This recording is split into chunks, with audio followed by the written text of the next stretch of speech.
korupsi itu di tingkat pemerintah, KPK, polisi, Kejaksaan Agung. Ini kalau aturannya etika sebenarnya yang kemudian dijadikan prosedur hubungan tata kerja itu sesuatu kasus yang sudah ditangani oleh polisi, Jaksa Agung dan KPK tidak boleh masuk. Sama yang sudah ditangani KPK, Jaksa Agung dan polisi tidak masuk dan seterusnya gitu sudah ada. Nah kalau begitu caranya kan gampang tuh. Di dalam hukum kita dikatakan kalau sesuatu macet tidak jalan, KPK ambil alih. Ada gitu. KPK untuk mengambil alih di situ. Bisa. Nah, ini tidak ada yang berbuat ini dalam kasus pagar laut ini. Nah, Mas saya agak ngeri juga nih menghadapi pagar laut itu ternyata terjadi di mana-mana loh. Iya. Dan ini tidak ada yang bersikap sekarang bahwa ini secara hukum salah gitu. Ya aparat penegak hukum, ya. Negara sekalipun belum nih.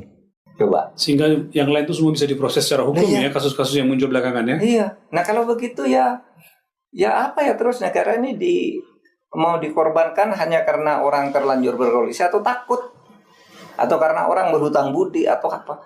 Lalu negara ini habis lama-lama.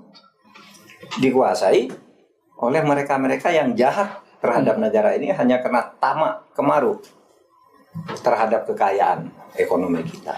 Mahfud, kalau kasus-kasus besar seperti tadi yang kita bicarakan beberapa kasus itu hilang ketutup gitu, lalu kan numpuk jadinya Pak masalah.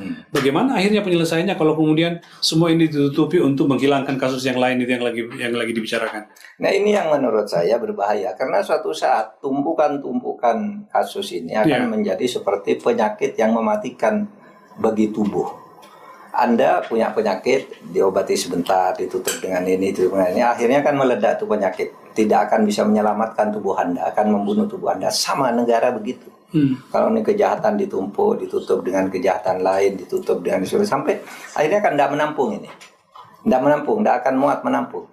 Nah itu yang harus kita kanalisasi dari sekarang. Ini disalurkan ke sini, salurkan pelan-pelan lah. Saya tahu tidak bisa negara ini tiba-tiba baik gitu.